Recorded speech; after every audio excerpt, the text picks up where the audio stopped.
Assalamualaikum warahmatullahi wabarakatuh. Selamat pagi saya ucapkan kepada Bapak Bahrul Rizky Kurniawan selaku dosen pengampu mata kuliah Kewirausahaan berbasis sains. Sebelumnya perkenalkan nama saya Nika Desa Fitara Darani selaku moderator yang akan membimbing kegiatan presentasi pada pagi hari ini. Adapun topik yang kami bahas adalah laporan praktik usaha di Certbox. Kelompok kami beranggotakan 3 orang, yaitu saya sendiri, Nika Desa Fitara Darani, Nafisa Maulida Agustin, dan Miska Wahyu Mitata Ikastata. Baik, untuk presentasi bisa dimulai dari Nafisa. Baik, terima kasih Rada atas kesempatannya. Di bab 1 ada pendahuluan. Latar belakang. Wirausaha adalah sebuah pejuang dalam melakukan suatu pekerjaan. Wirausaha terdiri dari 2 kata, yaitu wira yang berarti pahlawan, unggul, dan usaha yang berarti berbuat sesuatu dalam bekerja. Kemudian terdapat tujuan. Tujuannya sebagai pengaplikasian materi kewirausahaan dengan cara membuat usaha kecil dengan menerapkan teknologi sains. Adapun manfaat, dapat lebih memahami materi kewirausahaan dengan mengaplikasikannya langsung di lingkungan masyarakat dan dapat mengetahui cara-cara berwirausaha. Bab 2, pembahasan. Terdapat A. Cara mendirikan usaha, B. Bentuk organisasi usaha, C. Kebutuhan usaha, D. Pasar dan pemasaran. A. Cara mendirikan usaha. Yang pertama, menemukan peluang usaha. Yang kedua, memilih lapangan usaha dan mengembangkan gagasan usaha. Yang ketiga, faktor internal, meliputi penguasaan manajemen, penguasaan teknis atau keterampilan, penguasaan sumber daya, meliputi lahan bangunan, peralatan, finansial, serta jenjang usia yang kita miliki. Yang ketiga, faktor eksternal, meliputi peraturan pemerintah, persaingan ketat,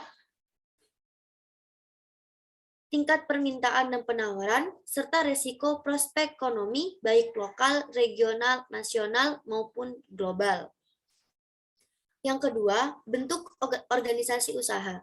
Struktur organisasi usaha yang kami pakai yaitu organisasi lini, di mana organisasi yang memiliki hubungan wewenang ini dalam organisasinya. Organisasi ini merupakan bentuk organisasi berskala kecil dengan jumlah karyawan sedikit. Alasan kami memilih bentuk organisasi usaha lini adalah koordinasi relatif mudah dilaksanakan, kesatuan pimpinan terjamin sepenuhnya karena pimpinan berada pada satu tangan.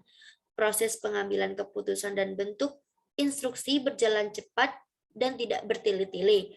Garis pimpinan tegas karena berhubungan langsung dengan karyawan, rasa solidaritas antar karyawan sangat tinggi. Kemudian C, kebutuhan usaha.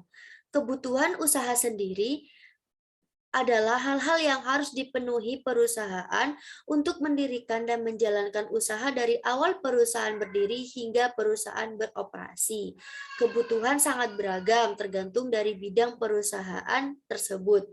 Kebutuhan usaha kami meliputi biaya prainvestasi, yaitu biaya yang akan dikeluarkan perusahaan dalam rangka memulai suatu usaha yang terdiri dari biaya pengurusan izin, biaya studi kelayakan, lalu terdapat juga biaya pembelian aktiva tetap yang berupa mesin yang digunakan dalam proses produksi dan juga peralatan apa saja yang digunakan dalam proses produksi.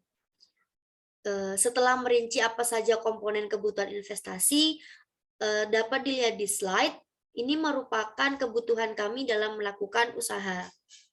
Sepertinya ada biaya prainvestasi, mesin, biaya operasional, pembelian aktiva.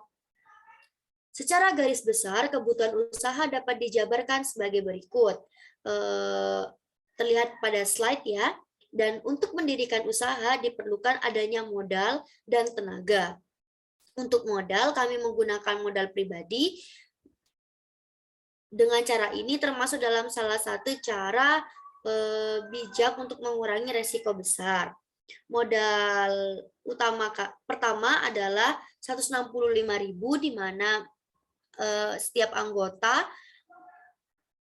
memberikan pinjaman modal sebesar Rp55.000.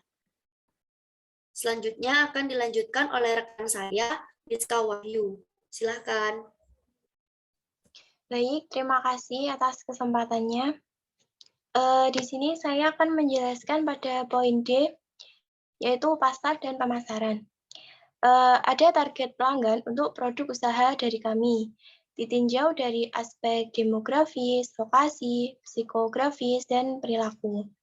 Yang pertama itu ditinjau dari aspek demografi. Berdasarkan aspek demografi, target pelanggan dari usaha Deezerbox kami adalah pelanggan perempuan dengan rentan usia di atas 10 tahun.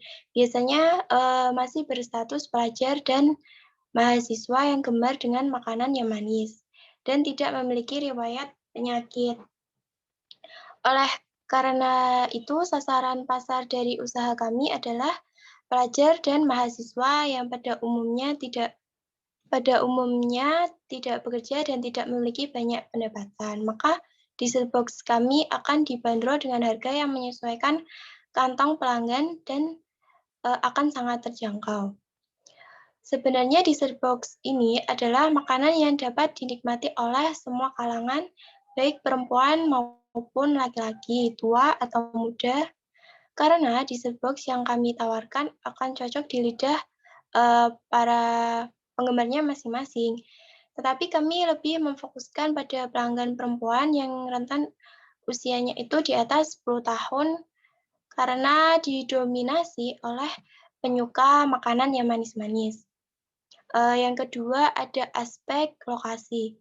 Ditinjau dari sasaran pelanggan yang sebagian besar berstatus mahasiswa, maka usaha kami akan berlokasi di daerah kampus seperti Universitas Negeri Malang dan sekitarnya. Selanjutnya ada aspek psikografis.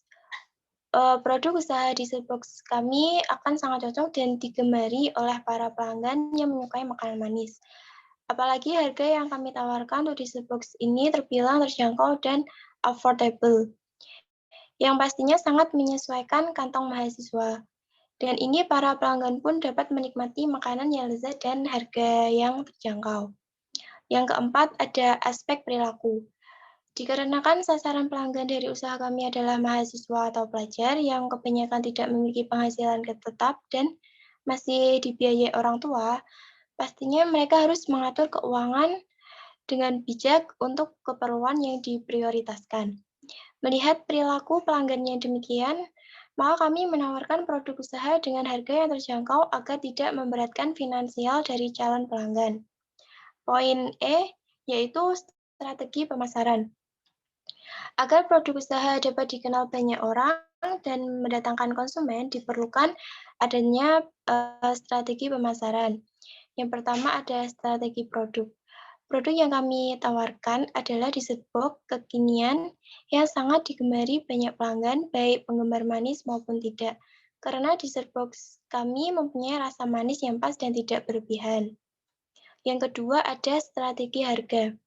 Untuk harga kami mematok harga yang murah di kantong mahasiswa dan pelajar, yaitu berkisar antara 17.000 sampai 20.000 saja. Dengan harga yang sangat terjangkau dibanding yang dijual di kafe dan di mall, konsumen dapat merasakan Deezerbox. Apalagi akan ada potongan sebesar 30% untuk 5 pembeli pertama. Yang tiga adalah strategi lokasi. Dalam memasarkan produk usaha kami memiliki lokasi di sekitar Universitas Negeri Malang karena kami menganggap lokasi tersebut sangat strategis karena mudah dijangkau oleh konsumen yang berstatus mahasiswa. Selain itu juga alasan kami memilih lokasi pemasaran ini agar memudahkan pendistribusian produk kepada konsumen. Pendistribusian produk kami lakukan dengan cara mengantar langsung produk kepada konsumen atau bisa dikenal dengan istilah COD, Cash on Delivery, di area Universitas Negeri Malang. Yang keempat ada strategi promosi. Agar produk kami diketahui oleh calon konsumen, kami melakukan promosi dengan cara membuat pamflet usaha dan disebarkan melalui sosial media seperti WhatsApp maupun Instagram.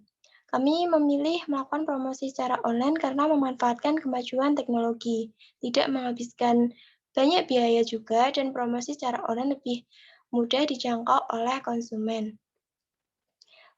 Baik, presentasi selanjutnya akan disampaikan oleh teman saya, Nikade Savita Radharani. Baik, terima kasih atas kesempatannya. Sebelumnya mohon maaf karena saya tidak mengaktifkan kamera karena kendala device. Analisis pesaing. Pesaing yang sering ditemukan adalah pedagang makanan manis lainnya seperti makanan donat, makanan ringan seperti keripik, stik, dan lainnya. Dengan ini kami melakukan berbagai strategi untuk meningkatkan konsumen dengan cara memberikan potongan harga pada konsumen tetap, memberikan pelayanan semaksimal mungkin, dan kami juga biasanya mencari kelemahan dan kekuatan pesaing dengan mengamati pesaing agar kami dapat menentukan langkah selanjutnya yang perlu dihadapi. Selanjutnya,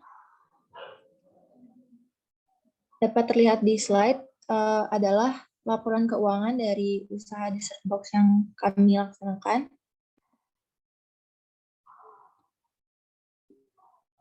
Selanjutnya,